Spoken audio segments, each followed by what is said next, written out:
ಆತ್ಮೀಯ ವಿದ್ಯಾರ್ಥಿಗಳೇ, ಈ ಒಂದು ವಿಡಿಯೋದಲ್ಲಿ ನಾವು ತ್ರಿಕೋನಮಿತಿಯ ಪ್ರಸ್ತಾವನೆಯಲ್ಲಿ ಬರ್ತಕ್ಕಂಥ ಪ್ರಮುಖ ಸೂತ್ರಗಳ ಬಗ್ಗೆ ಮತ್ತು ಅವುಗಳ ಅನುಪಾತಗಳ ಬಗ್ಗೆ ನಾವು ತಿಳಿದುಕೊಳ್ಳೋಣ. ತ್ರಿಕೋನಮಿತಿಯ ಪ್ರಸ್ತಾವನೆಯಲ್ಲಿ ಪ್ರಮುಖವಾಗಿ ಬರ್ತಕ್ಕಂಥದ್ದು ತ್ರಿಕೋನಮಿತಿಯ ಅನುಪಾತಗಳು. ತ್ರಿಕೋನಮಿತಿಯ ಅನುಪಾತವನ್ನು ತೆಗೆದುಕೊಳ್ಳಲು ನಾವು ಲಂಬಕೋನ ತ್ರಿಭುಜವನ್ನು ಪರಿಗಣಿಸಬೇಕಾಗುತ್ತೆ. ಈಗ ಒಂದು ಲಂಬಕೋನ ತ್ರಿಭುಜವನ್ನು ತೆಗೆದುಕೊಂಡಿದ್ದೆ ಆದರೆ ಇಲ್ಲಿ ಬಿ ಅಂತಕ್ಕಂಥದ್ದು ಏನಾಗಿದೆ, ಲಂಬಕೋನ ಉಂಟು ಮಾಡಿರ್ತಕ್ಕಂಥ ಒಂದು ಕೋನವಾಗಿದೆ ಅಂತ ನಾವು ಹೇಳ್ತೀವಿ. ಇಲ್ಲಿ 90 ಡಿಗ್ರಿ. ಇನ್ನೊಂದು ಎ ಕೋನ ಅಂತಕ್ಕಂಥದ್ದು ಇಲ್ಲಿ ಒಂದು ಥೀಟಾ ಅಂತ ಕೂಡ ನಾವು ಇದಕ್ಕೆ ತೆಗೆದುಕೊಳ್ಬೋದು. ಇಲ್ಲ ಕೋನ ಎ ಅಂತ ತೆಗೆದುಕೊಳ್ಬೋದು. ಇಲ್ಲಿ ಇನ್ನೊಂದು ಕೋನ ಯಾವುದಾಗಿದೆ, ಸಿ ಆಗಿದೆ.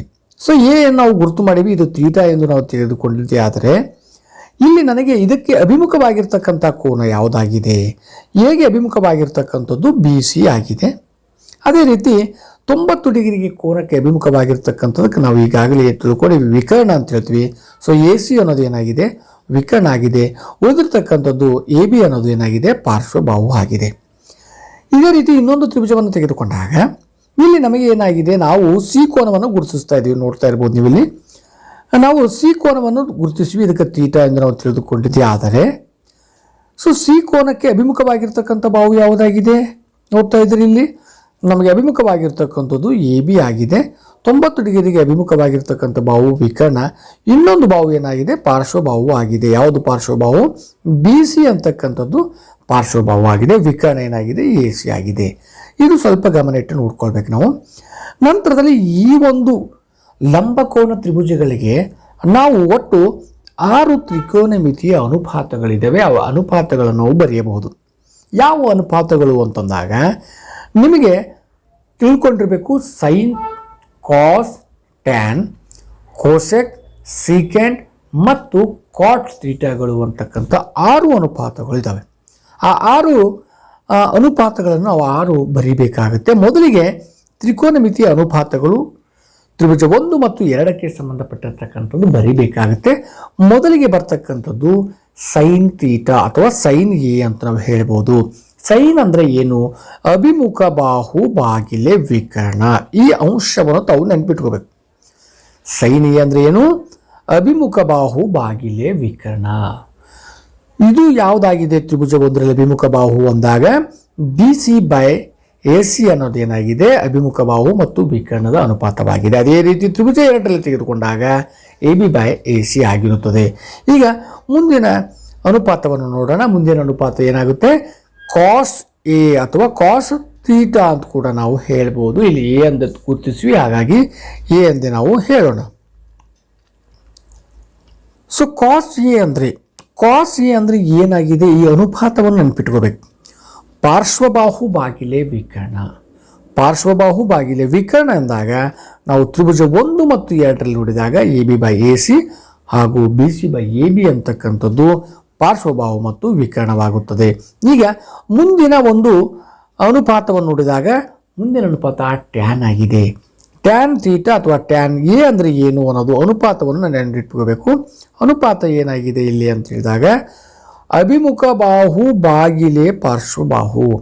ಅಭಿಮುಖ ಬಾಹು ಬಾಗಿಲೆ ಪಾರ್ಶ್ವಬಾಹು ಅಂದರೆ ಟ್ಯಾನ್ ಥೀಟಾ ಅಥವಾ ಟ್ಯಾನ್ ಎ.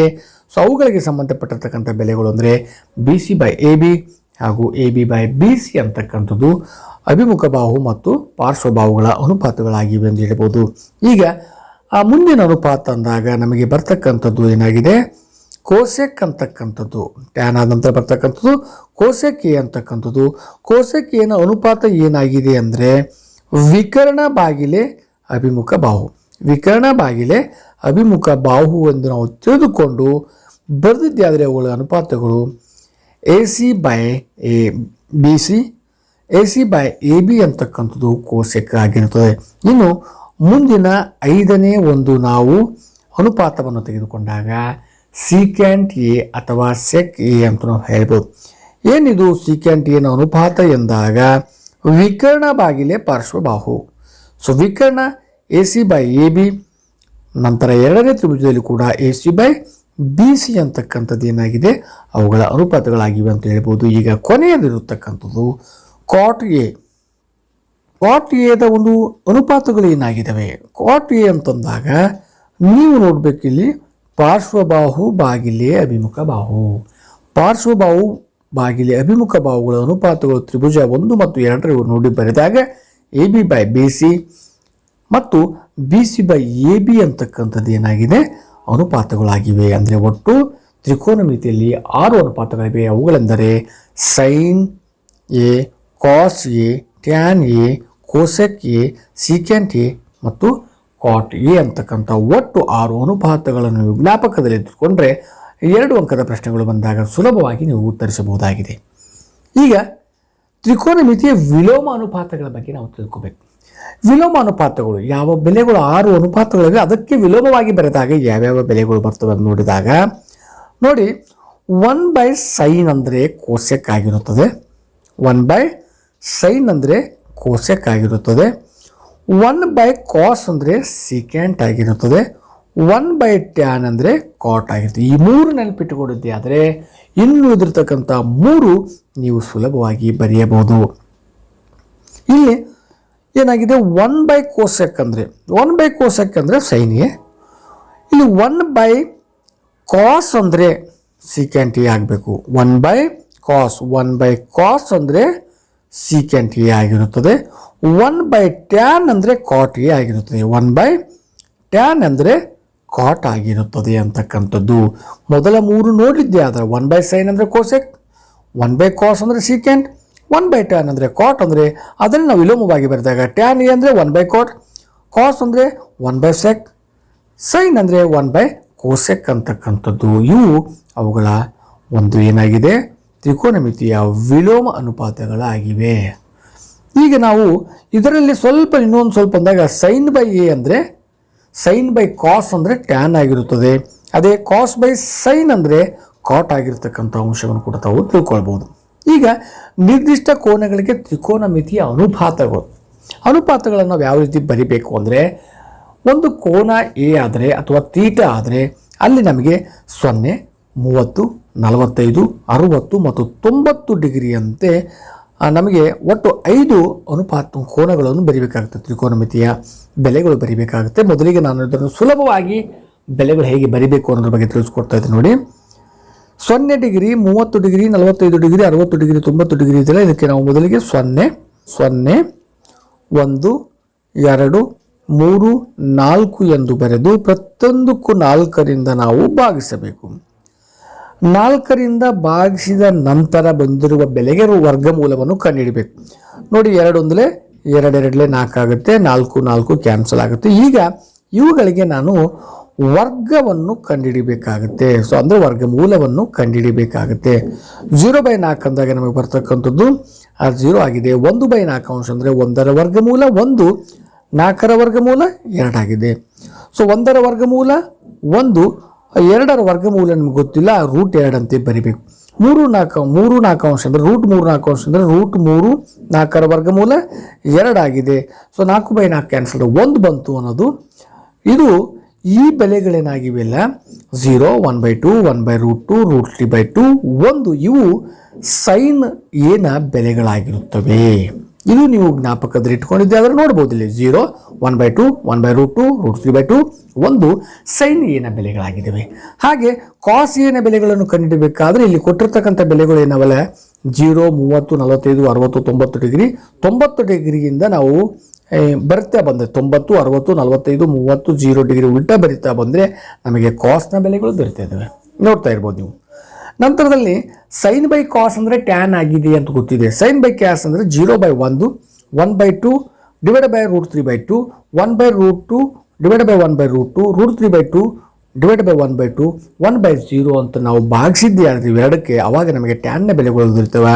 0/1 ಅಂದರೆ 0 ನೋಡ್ತಾ ಇರ್ಬೋದು. ಇಲ್ಲಿ ನಾವು ಛೇದಿಸಿದ್ದೆ ಆದಾಗ 1/2 ಡಿವೈಡೆಡ್ ಬೈ √3/2 ಅಂದಾಗ ನಮಗೇನಾಗುತ್ತೆ 2 ಕ್ಯಾನ್ಸಲ್ ಆದರೆ ಉದಿರ್ತಕ್ಕಂಥ 1/√3.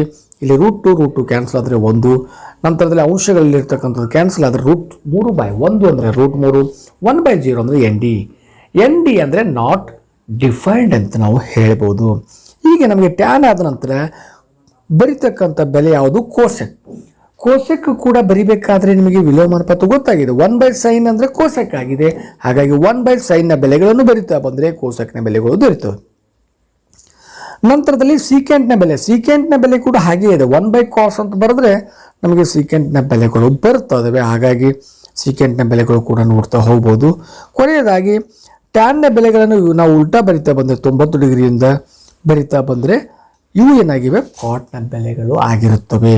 ಹೀಗೆ ನಮಗೆ ಸೈನ್, ಕಾಸ್, ಟ್ಯಾನ್, ಕೋಸೆಕ್, ಸೀಕೆಂಟ್ ಮತ್ತು ಕಾಟ್ ಏನ ಬೆಲೆಗಳನ್ನು ನಾವು ಕಂಡುಹಿಡಿದಿದ್ದೀವಿ. ಅಂದರೆ ಮುಂದೆ ಬರ್ತಕ್ಕಂಥದ್ದು ನಮಗೆ ಪೂರಕ ಕೋನಗಳು. ಪೂರಕ ಅಂದರೆ ಯಾವುದೇ ಎರಡು ಕೋನಗಳ ಮೊತ್ತ 90 ಡಿಗ್ರಿ ಆಗಿದ್ದರೆ ಅದು ಪೂರಕ ಕೋನಗಳಾಗಿರ್ತವೆ. ಹಾಗಾಗಿ ಇಲ್ಲಿ ನಮಗೆ ಈ ಚಿತ್ರವನ್ನು ನೋಡಿದಾಗ ABC ಅಂತಕ್ಕಂಥ ತ್ರಿಭುಜದಲ್ಲಿ ಇಲ್ಲಿ ಒಂದು ಕೋನ A ಕೊಟ್ಟಿದ್ದೀವಿ, ನಂತರದಲ್ಲಿ B ಅಂತಕ್ಕಂಥ 90 ಡಿಗ್ರಿ, ಹಾಗೆ ಉಳಿದಿರ್ತಕ್ಕಂಥ ಇನ್ನೊಂದು ಕೋನ ಏನಾಗಿರುತ್ತದೆ 90 - A ಕೋನ ಆಗಿರುತ್ತದೆ ಅಂತ ತಿಳ್ಕೊಂಡು ನಾವು ಇಲ್ಲಿ ಪೂರಕ ಕೋನಗಳನ್ನು ಬರೆದಾಗ ಸೈನ್ ಎನ ಒಂದು ಪೂರಕ ಕೋನ ಏನಾಗಿದೆ ಕಾಸ್ ಆಗಿದೆ. ಅಂದರೆ sign A = cos 90 - A, cos A = sin 90 - A, tan A ಅಂದರೆ cot 90 - A, ಕೋಸೆಕ್ ಅಂದರೆ ಸೀಕೆಂಟ್ 90 - A, ಸೀಕೆಂಟ್ ಅಂದರೆ ಕೋಸೆಕ್ 90 - A, ಕಾಟ್ ಅಂದರೆ ಟ್ಯಾನ್ 90 - A. ಅಂದರೆ ನಮಗೆ 3 ಬೆಲೆಗಳು ಗೊತ್ತಿದ್ದೇ ಆದರೆ ಇನ್ನೂ 3 ಬೆಲೆಗಳನ್ನು ಸರಳವಾಗಿ ಬರಿಬಹುದು. ಏನು?